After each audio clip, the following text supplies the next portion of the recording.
Okay na po. Basahin ko po yung chapter 24, Deuteronomy, verse 1 to 4.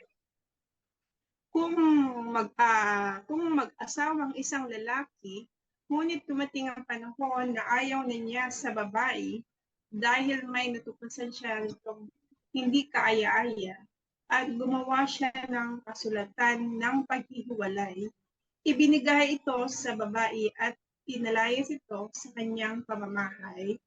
Verse 2, kung ang babaeng hiniwalayan ay mag-asawa sa iba at hiniwalayang muli matapos bigyan ng kasulatan ng paghihiwalay o kaya natin ang ikalawang asawa at paalisin din ito sa kanyang pamamahay, ang babae ay hindi na maaaring pakasalan pa ng kanyang unang asawa. Ang babae ay ituturing ng marumi, magiging kasuklam-suklam kay Yahweh kung papakisamahan pa nito ang babae. Hindi niyo dapat lumisan ang lupain. Ibigay niya sa inyo. Amen. Hallelujah. Verse 5, verse hanggang 22. Ang lalaking bagong kasal ay hindi maaaring maglingkod sa hukbo o sa anumang gawaing bayan sa loob ng 1 taon. Hahayaan muna siyang lumigaya sa piling ng kanyang asawa. Huwag ninyong kukuning sangla ang gilingan na ginagamit ng isang tao para sa kanyang pagkain, sapagkat para na rin ninyong kinuha ang kanyang ikinabubuhay. Verse 7, sino mang dumukot sa kapwa niya Israelita upang alipinin o ipagbili ay dapat patayin. Sa ganitong paraan ninyo aalisin ang kasamaang tulad nito. Verse 8, tungkol sa mga sakit sa balat na parang keto, sundin ninyong mabuti ang sasabihin sa inyo ng mga paring Levita, sapagkat iyon ang tagubilin ko sa kanila. Verse 9, alalahanin ninyo ang ginawa ni Yahweh na inyong Diyos kay Miriam nang kayo'y naglalakbay mula sa Ehipto. Verse 10, kung kayo'y magpapautang sa inyong kapatid, huwag kayong papasok sa bahay niya para kunin ang kanyang sangla. Maghintay kayo sa labas upang doon tanggapin ang sangla na kusang ibibigay ng nangutang. Verse 12, kung balabal ang sangla ng isang mahirap na nangutang sa inyo, huwag ninyong palilipasin ang gabi na nasa inyo ang sangla. Dapat maibalik iyon sa kanya paglubog ng araw, sapagkat iyon lamang ang gagamitin niya sa pagtulog. Sa gayon, tatanaw siya ng utang na loob sa inyo at kalulugdan kayo ng Diyos ninyong si Yahweh. Verse 14, huwag ninyong ipagkakait ang kaukulang bayad sa inyong mahihirap at nangangailangang manggagawa, maging masiyamay kapwa Israelita o dayuhan na makikipamayan sa inyo. Verse 15, bago lumubog ang araw, ibigay na ninyo sa kanya ang sweldo niya para sa maghapon, sapagkat iyon lamang ang inaasahan niya sa buhay. Kapag hindi ninyo ibinigay agad at dumaing siya kay Yahweh, iyon ay pananagutan ninyo. Verse 16, hindi dapat parusahan ng kamatayan ang mga magulang dahil sa krimeng nagawa ng anak, ni ang anak dahil sa krimeng nagawa ng magulang.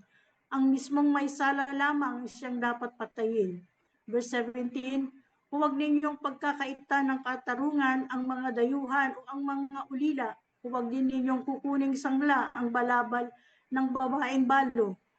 Verse 18, iniutos ko ito sa inyo sapagkat dapat ninyong alalahanin na naging alipin din kayo sa Ehipto at iniligtas kayo roon ng Diyos ninyong si Yahweh. Verse 19, kung sa pagliligpit ng ani ay may maiwan kayong mga uhay, huwag na ninyong babalikan iyon. Hayaan ninyong mapulot iyon ng mga dayuhan, ulila at mga biyuda. Sa ganoon, pagpapalain kayo ni Yahweh sa lahat ninyong gawain. Verse 20, kapag napitasan na ninyong minsan ang inyong mga olibo, huwag na ninyong babalikan ang natira. Hayaan na ninyo iyon sa mga dayuhan, ulila at mga biyuda. Verse 21, Kapag naani na ninyo ang inyong ubas, huwag na ninyong babalikan ang natira. Hayaan na ninyo iyon sa mga dayuhan, ulila, at mga biyuda. Verse 22, alalahanin ninyong kayo'y naging alipin din sa Ehipto. Iyan ang dahilan, kaya inuutos ko ito sa inyo. Purihin po ang Panginoon. Amen. Tayo po ay manalangin. Panginoon, kami po ay nagpapasalamat sa hapong ito. At maraming pong salamat sa bawat mga talata na binasa po ng iyong mga anak sa hapong ito.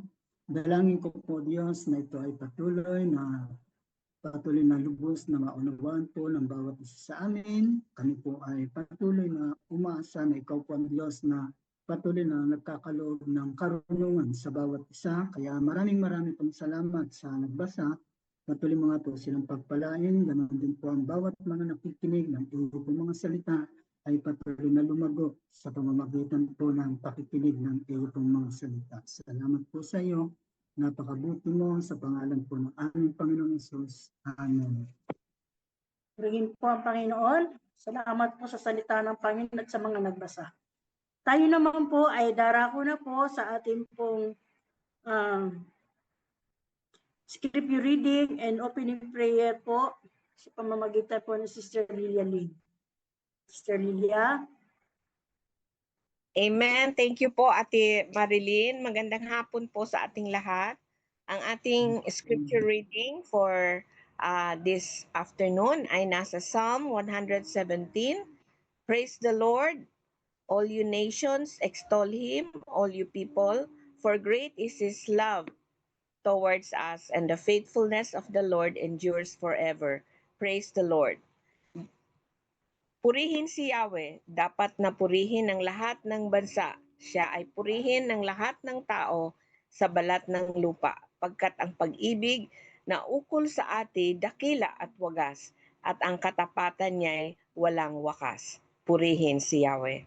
Yan po mga kapatid, purihin po natin ang ating Panginoon dahil napakabuti po niya.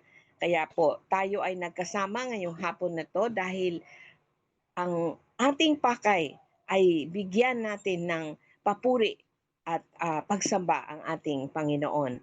Let us give the highest praise and the highest honor sa ating Panginoon na dakila at wagas ang kanyang pag-ibig at ang katapatan niya ay walang wakas. Hallelujah. Let us pray. Panginoon, maraming salamat po ngayong hapon na to. Lord, let your blessing be upon us, each and every one of us dito sa House of Refuge, Panginoon. Lord, mula sa pag-umpisa, Lord God, ng aming pagsasama, Lord God, pagtipon-tipon, hanggang sa pagtapos namin ngayong hapon na to, let your name be lifted up, Lord God, and glorified. Panginoon, kahit sa aming mga pagpuri at pag-awit, Panginoon, Lord, be blessed, Lord God. Lord, nasa aming puso, Panginoon, ay ibigay sa amin sa iyo, Lord God, mula sa aming mga puso, Lord God. Lord, ang tunay, Lord God, at tapat na pagsamba sa iyo, Panginoon, because you are great, you are good, O Lord God. Lord, at sa lahat ng panahon, you have always been faithful. Bless each and every one of us this afternoon, at i-bless nyo rin po ang salita na maririnig namin ngayong hapon na to. For your life, Lord God, you have given us life, Lord God, through your word, Lord God. And your word is living and powerful. Maraming salamat po sa magdadala ng iyong salita. Let your anointing and your presence be upon him at kahit sa bawat isa sa amin, Panginoon. Thank you, Holy Spirit, for your presence. We just praise you and honor you and thank you for your goodness, your grace, and your mercy. Bless us all, O God, this afternoon. We give you back all the glory and all the honor. In Jesus' name we pray.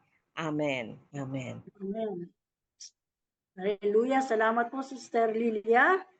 At tayo naman po ay darako na po tayo sa ating pong pagpupuri, pagsamba sa Panginoon sa hapong ito. Pastor, ayan. Napakabuti ng Panginoon, rumaragas ang pagpapala, ang patuloy na binibigay sa atin ng Panginoon. Tayo po ay umawit na may galak sa Panginoon. Hallelujah.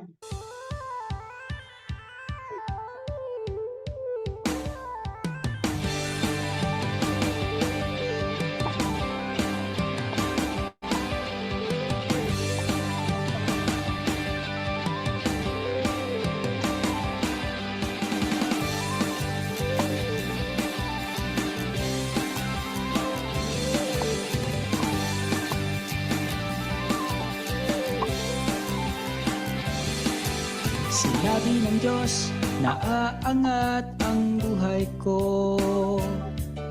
Sinabi ng Diyos na sasagana ang buhay ko. Kaya't ako'y magsasaya pagkat ang sinabi ng Diyos ay sinabi na. Kaya't di ko bibitawan ang lahat ng pangako niya. Sinabi ng Diyos na aangat ang buhay ko.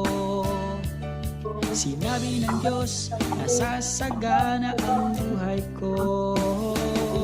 Kaya't ako'y magsasaya pagkat ang sinabi ng Diyos ay sinabi na. Kaya't di ko bibitawan ang lahat ng pangako niya. Pagkat rumaragas ang pagpapala ang aking nararanasan, di ako magtataka kung ba't sa akin napupunta. Mula hinaga, kanluran, timog silangan, saan man magpunta. Rumaragas ang pagpapala ay aking natanggap na. Sinabi ng Diyos na aangat ang buhay ko. Sinabi ng Diyos na sasagana ang buhay ko. Kaya't ako'y magsasaya pagkat ang sinabi ng Diyos ay sinabi na. Kaya't di ko bibitawan ang lahat ng pangako niya. Pagkat rumaragas ang pagpapala ang aking nararanasan, di ako magtataka kung ba't sa akin napupunta. Mula hilaga, kanluran, timog silangan, saan man magpunta. Rumaragas ang pagpapala ay aking natanggap na.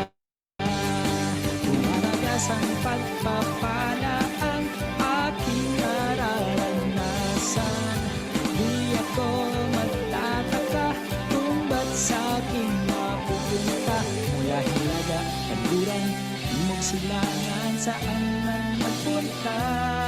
Rumaragas ang pagpapala ay, rumaragas ang pagpapala ay, rumaragas ang pagpapala ay aking natanggap na.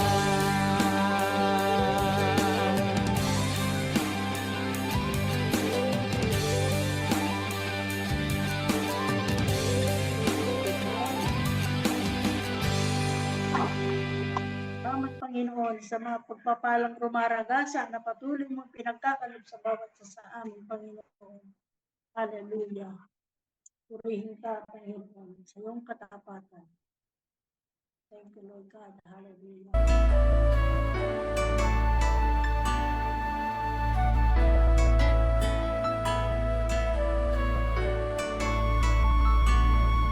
Saniyang kay buti ng ating Panginoon, magtatapat sa habang panahon.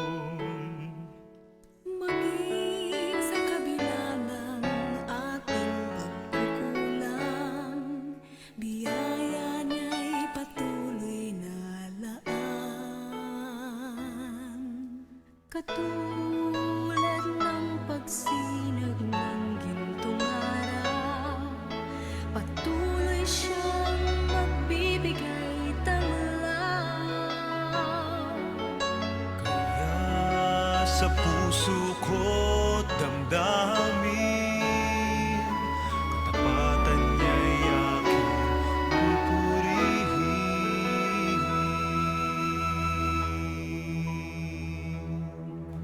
Dakila ka, O Diyos, tapat ka ng tunay, magmula pa sa ugat ng aming lahi. Mundo'y magunaw man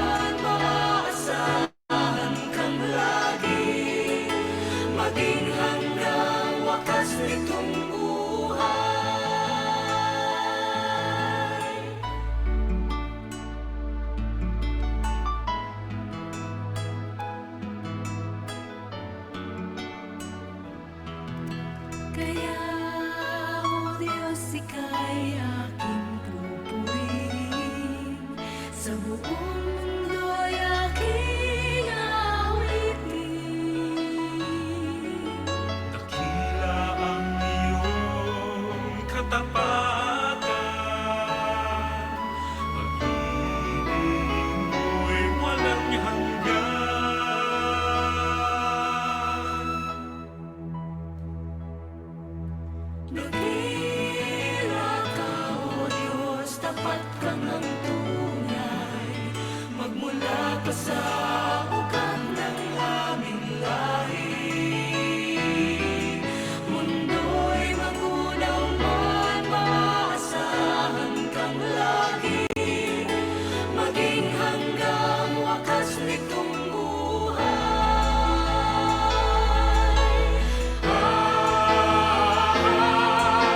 dakila ka, O Diyos, sa habang panahon. Katapatan mo'y matibay na sandigan. Sa bawat bighati, tagumpay man ay naroon. Daluyan ang pag-asa kung kailang ay minahon. Pag-ibig mo'y alay sa amin noon hanggang ngayon. Dakila ka, O Diyos.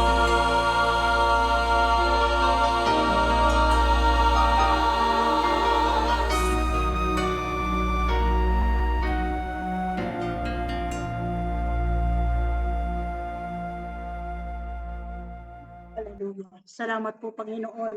Tunay na tapat ka, Panginoon, sa buhay ng bawat isa sa amin, Panginoon. Maraming po salamat sa iyong kadakilaan, Panginoon. Salamat po, dakilang Diyos. Napakabuti mo sa buhay ng bawat isa sa amin, Panginoon. Hallelujah. Purihin ka, Panginoon Jesus. Dakila ka.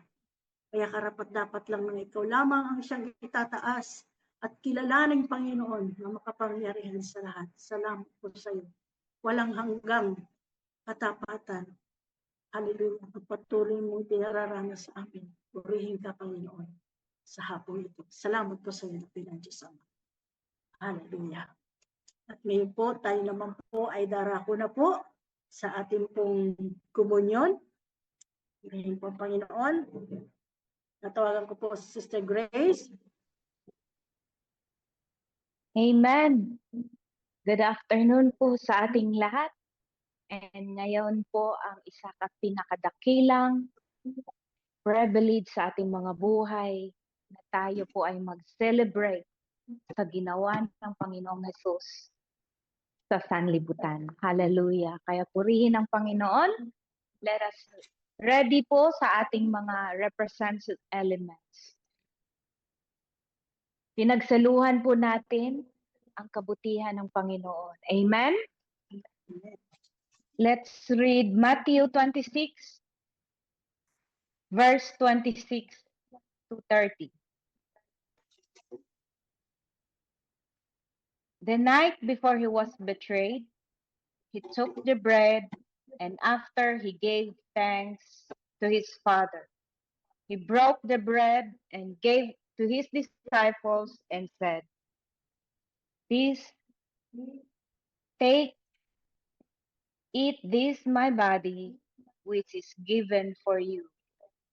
Do this in remembrance of me." Hallelujah. Mga kapatid, we say the goodness of the Lord. Kaya tuloy-tuloy po tayong magde-declare ng mga mabubuting gawa, mga mabubuting salita. And because Jesus Christ did everything, mga kapatid, our Holy Communion is everyday po nating gagawin. Hindi po in case of emergency. Po araw po, we celebrate the goodness of Christ in our life. Kaya let's declare healing, let's declare prosperity, let's declare long life, and paniniwalaan natin that grace is Jesus Christ. So let's partake the bread.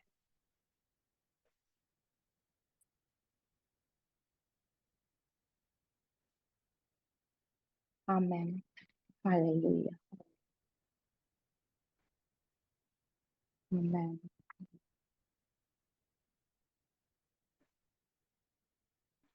And when supper was ended, he took the cup, and after he gave thanks to his Father in heaven, and said, "This is the cup of my blood, the blood of new everlasting covenant. It will be shed for you and for many for forgiveness of sins. Do this in remembrance of me." Hallelujah. Mga kapatid, patuloy tamasin natin lahat ng kabutihan ng Panginoon sa ating mga buhay. Hindi po man madali, but Jesus Christ has finished it all. Kaya we believe it, we declare it, na ang Diyos ay mabuti. Amen? So let's partake the cup.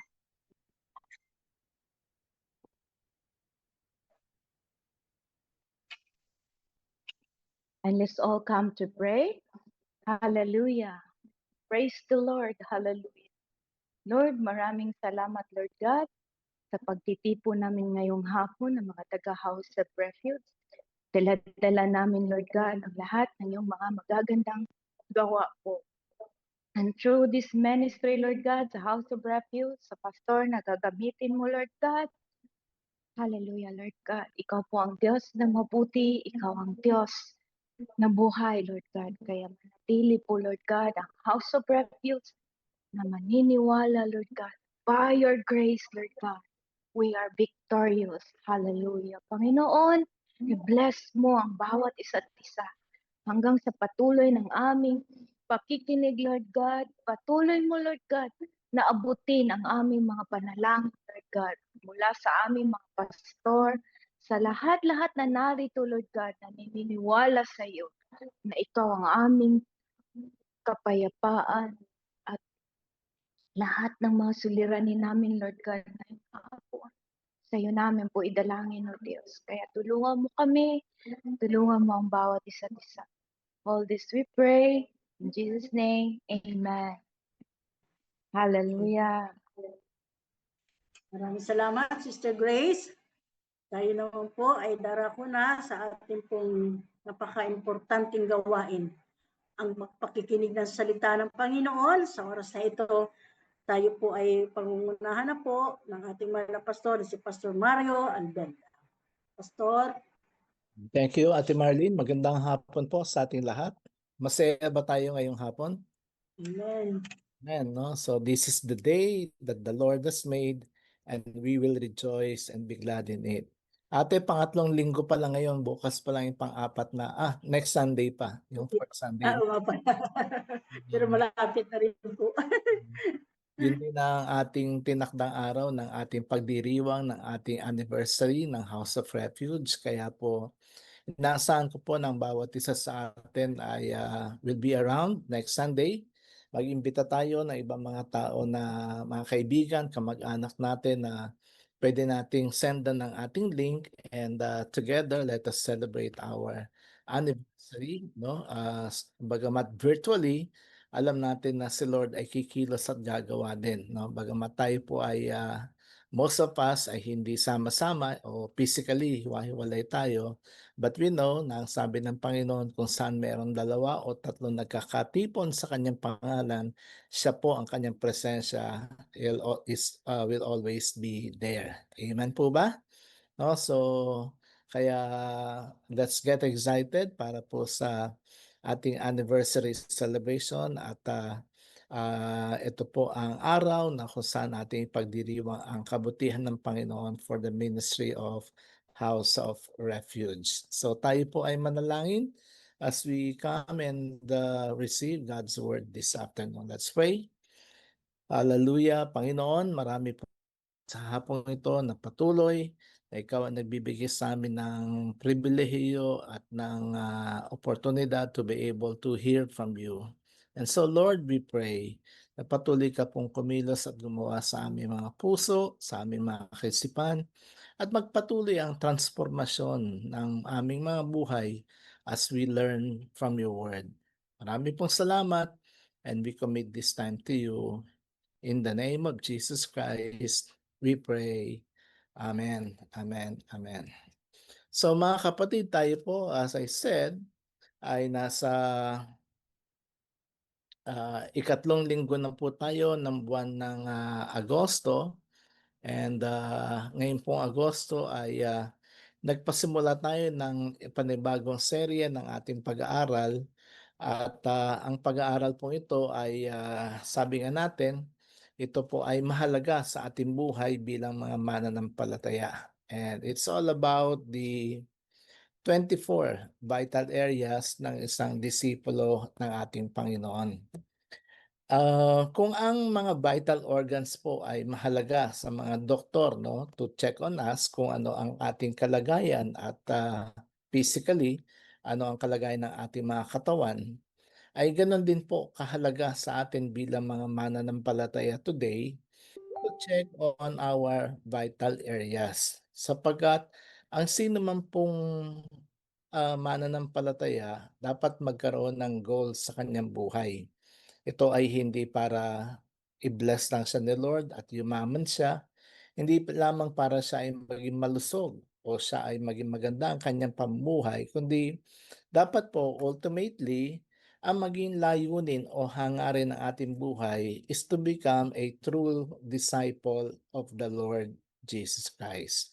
Kasi po wala pong saysay ang ating mga ginagawa kung hindi naman tayo magiging isang ganap na alagad ng ating Panginoon.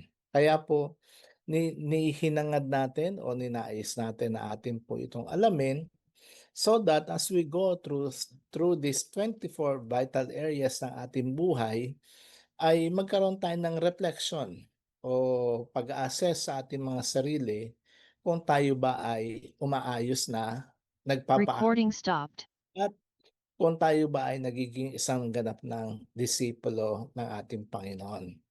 So, nung unang linggo ay inaral natin ang tinatawag nating assurance of our salvation. Sinabi natin na mahalagang maintindihan natin ang katiyakan ng ating kaligtasan kasi po, kung hindi tayo magiging tiyak on the salvation that we have received, wala hong punto para i-share natin sa iba kung ano yung pinapaniwalaan natin. Kaya po, it is very important that we learn, that we understand our assurance of salvation.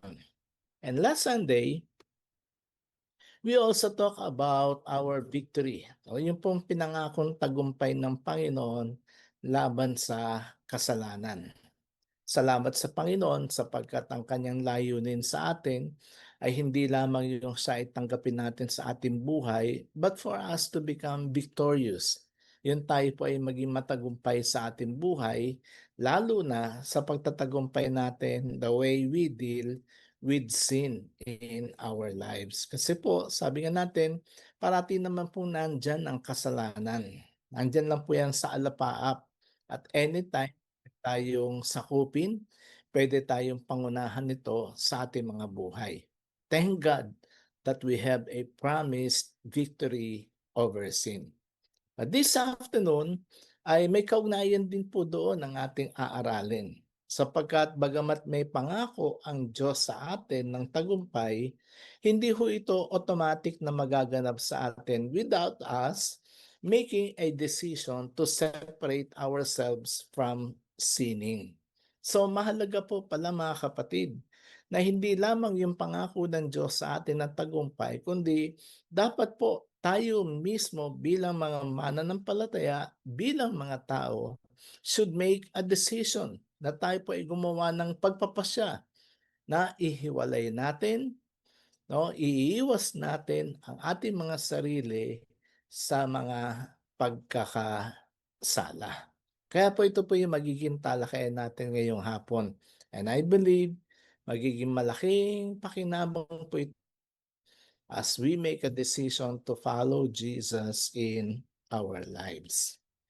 Ang mga Kristiyano po today ay meron po tayong tinatawag na mga battles, no? Meron po tayong mga hamon o pakikipagbaka na ginagawa.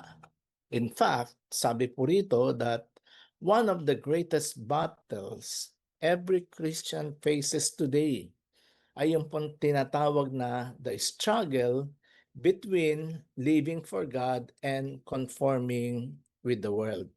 Ito daw pong pakikipagbakang ito na ating hinaharap bilang mga Kristiyano ngayon ay yung bang pagpili. Whether pipiliin mo yung tama o mali, Pipiliin mo yung mabuti o masama? Pipiliin mo ang Diyos o ang kaaway ng Panginoon?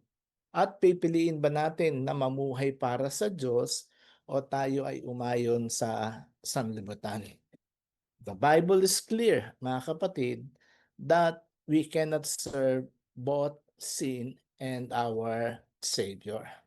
Maliwanag po na tinuro ng ating Panginoong Yesus na bilang mga tao, especially mga tagasunod ng Panginoon, hindi raw natin maaring paglingkuran ng sabay ang kasalanan at ang ating tagapagligtas.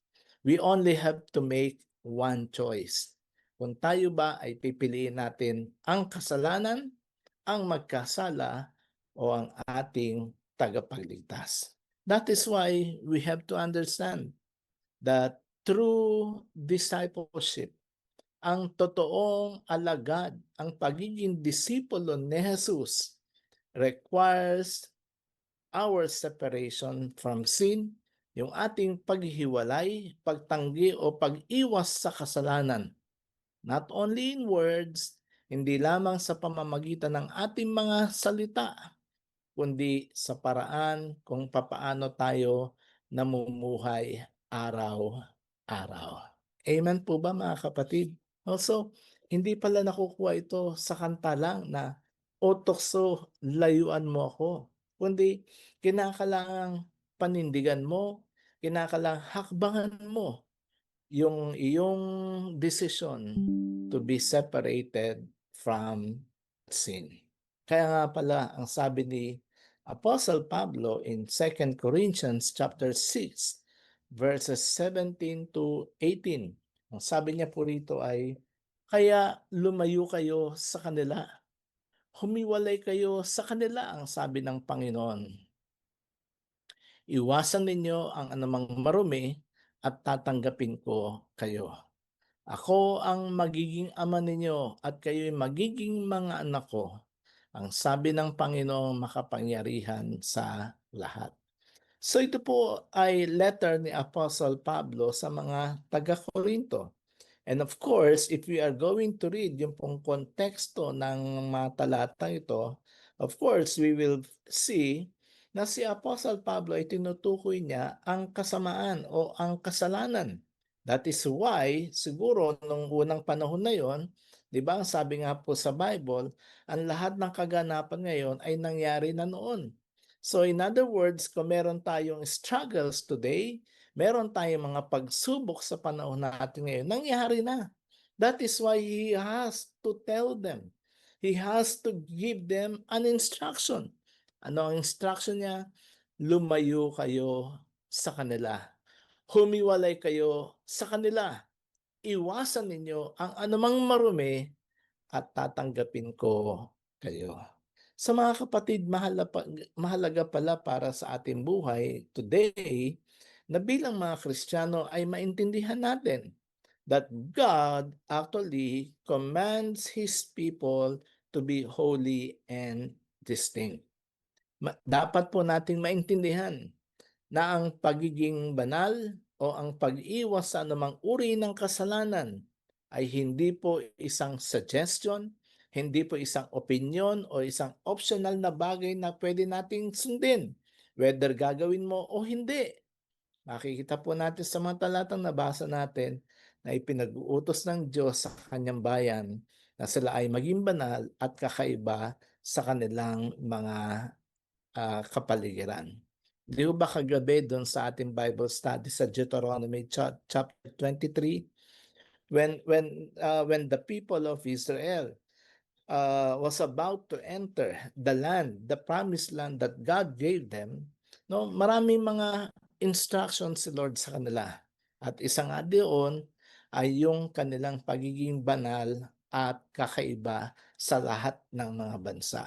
Of course, hindi tayo Israelita. Pero napag-aaralan din natin na hindi mahalagang makita natin yung kahulugan. But most importantly, ay ang kahalagahan na ipinakitang uri ng buhay ng mga Israelita noon. Ano ang kahalagahan, significance sa ating buhay sa ngayon. So bilang mga mananampalataya, mga kapatid, We have to understand that God commands. Ipinag-uutos po ng Diyos sa kanyang bayan na sila ay maging banal at kakaiba. In other words, there is this call for them to be separated from sin. Nandun din po yung panawagan sa atin na bilang mga Kristiyano today, we have to be separated from sin. Amen po ba? Bakit po ito nire-require ng Diyos sa atin? Kasi alam ng Panginoon that first and foremost, when sin entered our lives, kapag ang kasalanan ay pumasok sa ating mga buhay, it is going to break our fellowship with God. No, sisirain nito yung ating ugnayan sa Panginoon. Kaya nga maraming mga tao, when they sin, kapag sila po ay namuhay sa kasalanan, no, ang kanilang nararamdaman ay yung paglayo o ang kanilang paglayo sa Diyos o yung kanilang paglayo sa presensya ng Diyos sa kanilang mga buhay. And that is a reality that when we live in sin, it breaks our fellowship with God. It also ruins our witness. No? Sinisira. Winawasak nito yung ating patotoo sa ibang mga tao about our relationship with God. Kaya nga sabi ng Panginoon sa Israel nung panahon na yon, kailangan maging kakaiba kayo. Makita ng ibang mga tao sa inyong kapaligiran na iba ang mga taong pinili ko. It's the same thing mga kapatid. Today, when we don't live according to the plan of God in our lives, and we live a life that is not separated from sin, mga kapatid, wawasakin ito. Para bang, ano pa bang saysay na umaattend ka, pero sira naman yung patotoo mo. Sira naman yung iyong sinasabi na kayang magbago ng buhay ang Diyos kapag sila ay nanampalataya sa Kanya. Mga kapatid, it can ruin our testimony. And eventually, the worst is, masisira ang ating buhay. Kaya nga, naalala ko yung sabi ng dating Pangulong Duterte, sabi niya, huwag niyong subukan, masisira ang buhay niyo. So mga kapatid, huwag nating subukang mamuhay sa kasalanan because it will break our fellowship with God, it will ruin our testimony, and eventually will lead into our destruction. As a Christian, we have to remember that we have been called to walk in the light of God in our lives. Ang naisin, hangarin ng Diyos sa atin bilang mga Kristiyano today is for us to be able to live this life according to the likeness of God in our lives. Kaya nga po, every day, dapat tayong gumawa ng pagpapasya sa ating buhay. Ano ang pagpapasyang ito? Hindi lang para maging masaya, hindi lang para maging positibo ang ating outlook sa buhay, kundi gumawa tayo ng pagpapasya na hiwalay, iwasan natin ang anumang uri ng kasalanan sa ating mga buhay.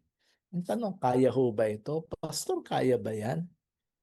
Posible ba na pwede mangyari yan?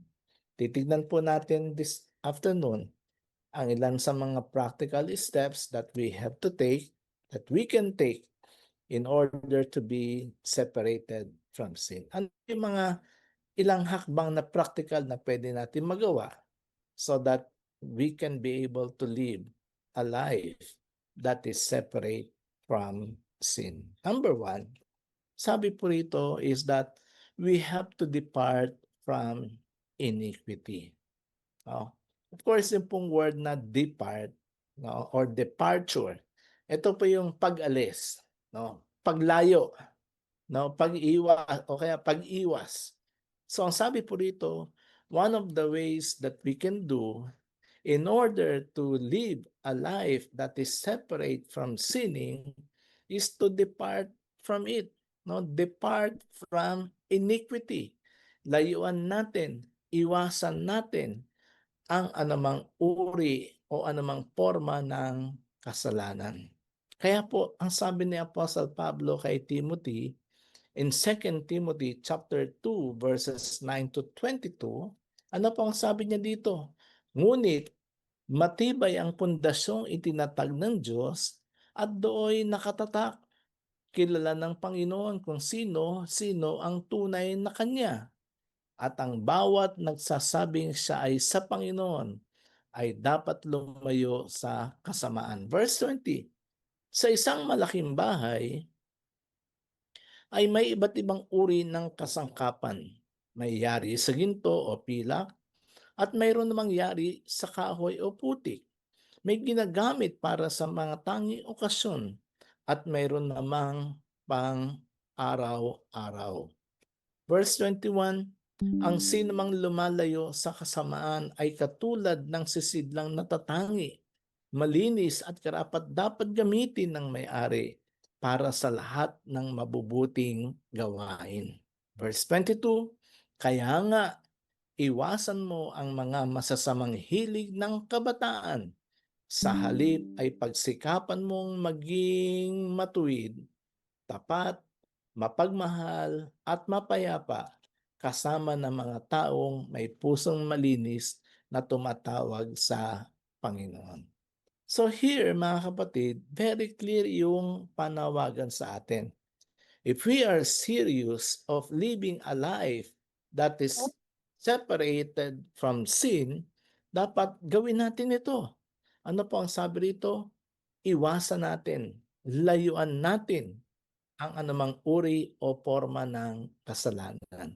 Dahil, ang sabi ni Apostle Pablo, ang bawat nagsasabing siya ay sa Panginoon ay dapat na lumayo sa kasamaan. Amen po ba, mga kapatid? No? Very straightforward ang sabi ni Apostle Paul. No? Wala nang paligoy-ligoy at kanyang inihalin tulad ang isang taong namumuhay sa kabanalan o ang isang taong lumalayo sa kasalanan sa isang uri ng bagay, no, ng kagamitan sa loob ng isang malaking tahanan. Sabi niya, ang sino mang lumalayo sa kasamaan ay katulad ng mga lalagyan o kagamitang natatangi. Sila ay malinis, karapat-dapat gamitin ng may-ari para sa lahat ng mabubuting gawa. Mga kapatid, ulitin ko po, hindi ho nakukuha sa pag-awit ang pag-iwas sa kasalanan.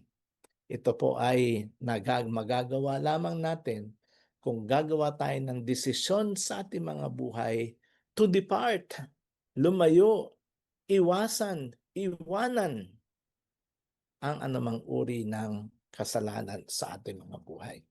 Iwasan ang masasamang hilig ng kabataan. Alam nyo, iniisip ko nga, sabi ko, grabe no, siguro nung panahon, of course, si Timothy kasi, he was about late 20s or early 30s during this time. And meron ng mga kabataan na perhaps nakaranas na kung ano yung meron sa atin ngayon, naranasan na nila. No? Kaya nga, the Apostle Paul has to tell them, iwasan mo ang masasamang hilig ng kabataan. Pero mga kapatid, hindi naman po ito para sa kabataan lang. No? Kahit ito anong edad natin. No? Sabi ko nga, ang kasalanan, nandyan lang ho yan. No? From the moment that we wake up, no, from the time that we lay our back on our bed, nandyan yan. No? And it's up to us. No, nasa sa atin ho kung ano ang gagawin nating pagpapasya. Whether pipiliin nating magkasala o lumayo sa anumang forma ng kasalanan. Pangalawang bagay po na sinabi dito is that sin should not dominate us. Dapat po wag nating pahintulutan na ang kasalanan ang siyang maghari sa ating mga buhay. Alam niyo ba yun, mga kapatid, na pwede pala maging hari ng buhay natin ng kasalanan? Bakit? Kasi when we indulge ourselves with sinning, hindi mo namamalayan na yung kasalanan na ang nagdidikta sa iyo. Kung ano yung gagawin mo, kung ano yung mga papaano ka makakapanakit ng kapwa mo, papaano mo masasaktan ng damdamin ng Diyos. So, most of the time, when we allow sin to come into our lives, it dominates us. Kaya nga po, nagbigay ng paalala din si Apostle Pablo sa mga taga-Roma. Ano po ang sabi niya rito sa Romans 6:12-14? Ano sabi niya? Huwag na ninyong paghariin ang kasalanan sa inyong mga katawang may kamatayan upang hindi na ninyo sundin ang masasamang hilig nito. Huwag na ninyong ipailalim sa kapangyarihan ng kasalanan ang alimang bahagi ng inyong katawan bilang kasangkapan sa paggawa ng kasamaan. In other words, mga kapatid, no? I suppose na bago sinulat ni Apostle Pablo ang mga talatang ito, he knows for a fact na kapag ang isang tao hindi pa mananampalataya, namumuhay tayo sa kasalanan. Kaya nga sabi niya, huwag nyo nang. No? Ibig po sabihin, meron nang nagaganap noon. Kaya sabi niya dito sa verse 13, letter B, sa halip, magpasakop kayo sa Diyos bilang mga taong namatay na at muling binuhay at ihandog ninyo sa Kanya ang katawan bilang kasangkapan ng kabutihan sapagkat hindi na dapat maghari sa inyo ang kasalanan dahil kayo'y wala na sa ilalim ng kautusan kundi nasa ilalim ng kagandahang loob ng Diyos. In other words, mga kapatid, alam ni Apostle Pablo, noon ganito ang buhay nyo. Noon naghahari ang kasalanan sa inyo. Pero sabi niya, huwag nyo nang hayaang pagharian kayo ng kasamaan. Hello? Diba? Lahat po tayo, gano'n naman tayo mga kapatid. In one way or the other, all of us, nagkaroon tayo ng bahagi ng ating mga buhay that we are sinners. Makasalanan tayo. Nabuhay tayo sa kasamaan. Pero sabi ni Pablo ngayon kayo mananampalataya na, huwag nyo nang hayaang pagharian kayo. Amen po ba? Huwag nyo nang hayaang kasalanan na maghari sa buhay ninyo. Dahil wala na kayo sa ilalim ng kautusan, kundi nasa ilalim na ng kagandahang loob ng Diyos sa ating mga buhay. So let us not allow sin to dominate our lives. Alam nyo, pag pinabayaan natin siyang mag-control ng buhay natin, nako, kung ano-ano ang ipapagawa niya sa iyo para ikaw ay magkasala. Kaya po anumang uri, no, anumang kapaligiran na may pagkakasala, we have to kailangan iwasan natin sila para hindi tayo magkasala. We should not also love the world. Pangatlo, wag nating ibigin ang sanlibutan. Sa 1 John chapter 2 verse 15 to 16. Huwag niyong ibigin ang sanlibutan o ang mga bagay na nasa sanlibutan. Ang umiibig sa sanlibutan ay hindi umiibig sa Ama. Ang lahat ng nasa sanlibutan, ang pagnanasa ng laman, ang pagnanasa ng mga mata, at ang pagmamalaki sa buhay na ito ay hindi nagmumula sa Ama kundi sa sanlibutan. So mga kapatid, dito, alam naman natin na we are in this world. Nabubuhay tayo sa daigdig. But we are not of this world. No, pwede nandito tayo sa daigdig, pero not necessarily na sumasang-ayon tayo sa pamumuhay o kaparaanan na ginagawa ng mga tao sa sanlibutan. Dati, ganun tayo. But now, we are being told, huwag niyong ibigin ang sanlibutan o ang anumang mga bagay na nasa sanlibutan. No? Alam nyo, maraming mga factors, maraming mga bagay ang maaaring makapag-drug sa atin, no? Yung hilahin tayo, no? Tayo ay impluwensyahan na gawin natin yung mga bagay na makamundo o mga bagay na hindi makadiyos. Kaya nga mga kapatid, bilang mga mananampalataya, sabi, huwag nating mahalin ang mga bagay na nasa mundo. Huwag tayong mabuhay bilang mga tao na makamundo. Amen po ba mga kapatid? No? Kailangan daw, sabi po rito, huwag tayong umayon, huwag nating ayunan o gayahin o tanggapin ang pamamaraan ng mundo sa ating mga buhay. And number 5, don't be conformed to the world. Wag daw po nating, ano ba sa Tagalog ang conform, wag nating ayunan o wag nating wag tayo magkaroon ng kaisipang katulad ng mga tao sa mundo. Sabi po sa Roma chapter 12 verse 2, huwag kayong makiayon sa takbo ng mundong ito. Sa halip, hayaan ninyong baguhin ng Diyos ang inyong mga pag-iisip upang maunawaan ninyo ang kanyang kalooban. Sa gayon, magagawa ninyo kung ano ang mabuti, kadlugod-lugod at ganap na kalooban ng Diyos. So we are being told here, mga kapatid, kung talagang nais mong maging hiwalay, nais mong makaiwas sa anumang uri ng kasalanan, ang sabi po ni Apostle Pablo, huwag tayong makiayon sa takbo ng mundong ito. Mga kapatid, masyado ng maraming nagaganap sa daigdig. No? Ang laki ng mga pagbabago. No? Alam nyo, lumaki ako sa isang lugar nung elementary dyan sa Recto. And then eventually, nag-high school ako sa FEU. Nung panahon namin in 1980s, para sa isang kabataan na ikaw ay ma-indulge o ma-engage do sa tinatawag natin mga sexual temptation, sexual sins, no? Kinakalang bumili ka ng mga magazine na kumisan, pag wala kang pera, hindi ka makakabili, no? Pagka wala kang pambili ng mga magazine o yung mga istorya na nandun nakakalat sa mga sahig na ibinebenta ng mga mangangalakal, hindi ka makakabili. Pero ngayon, grabe mga kapatid, at the comfort of our rooms, di ba? May cellphone tayo, mga kapatid, madali na mag-browse ngayon ng mga kaparaanan ng iba't ibang mga application kung saan pwede tayong magkasala. Kaya nga ang sabi po rito, huwag tayo umayon. Layuan natin, huwag natin hayaan na ang kasalanan ang siyang maghari sa ating mga buhay. Amen po ba?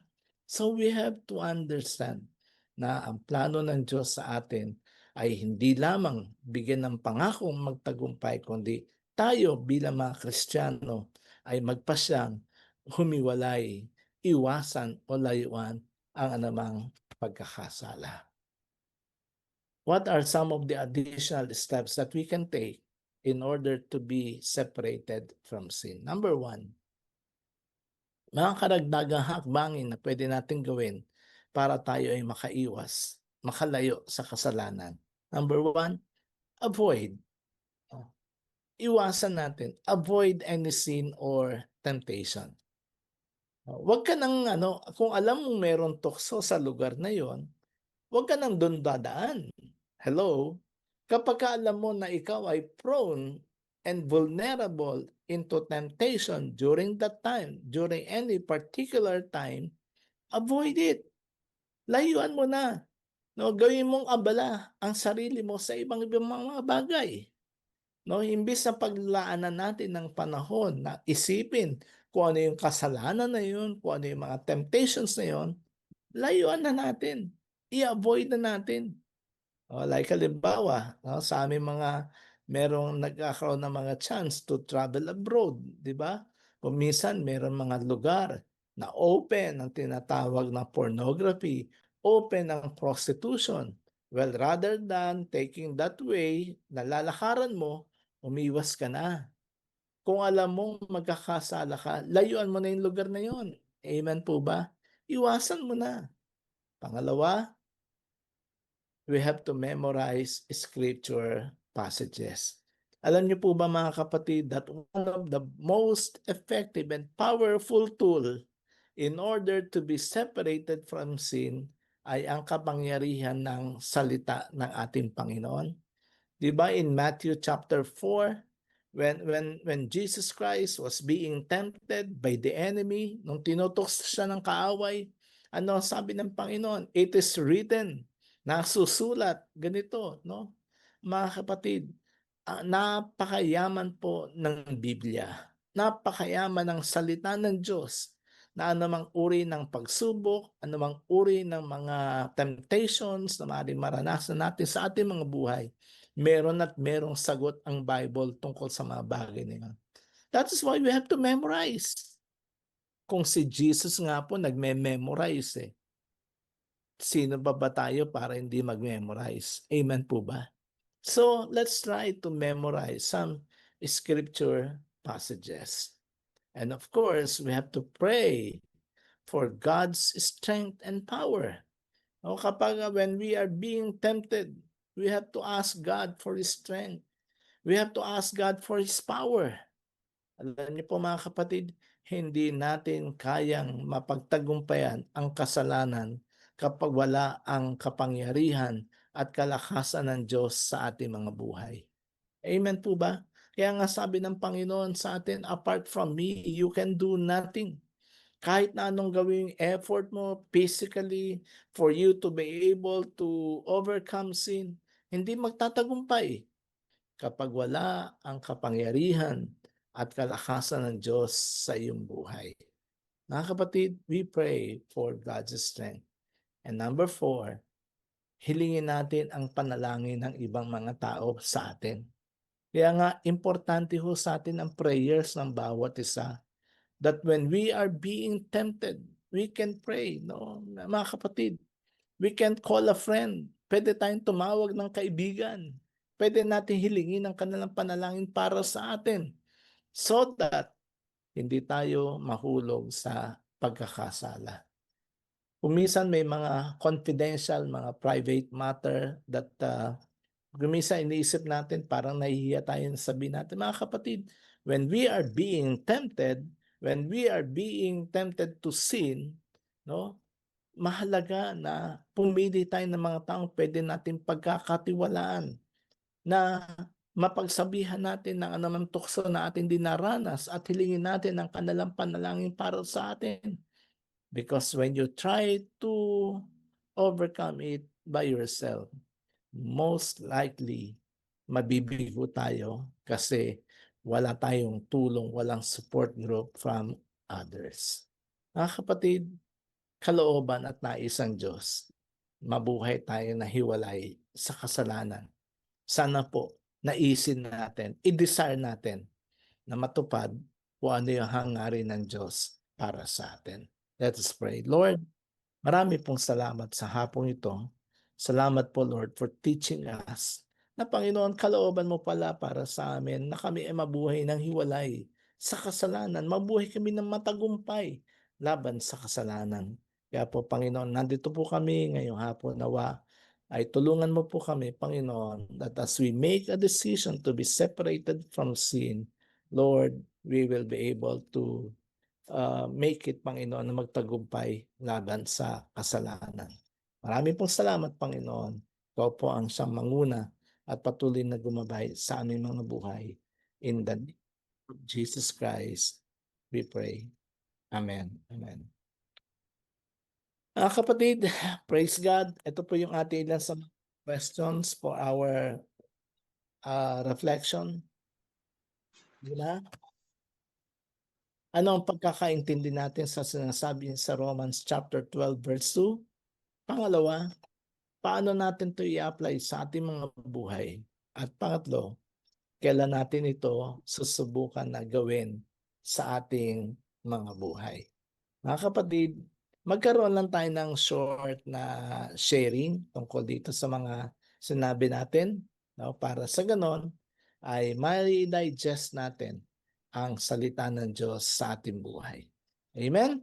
So mga kapatid, mag-join lang tayo sa room kung saan man tayo mapupunta ngayon at magkaroon lang tayo ng time for sharing isa sa atin. So we'll have about 5 to 10 minutes for our short sharing.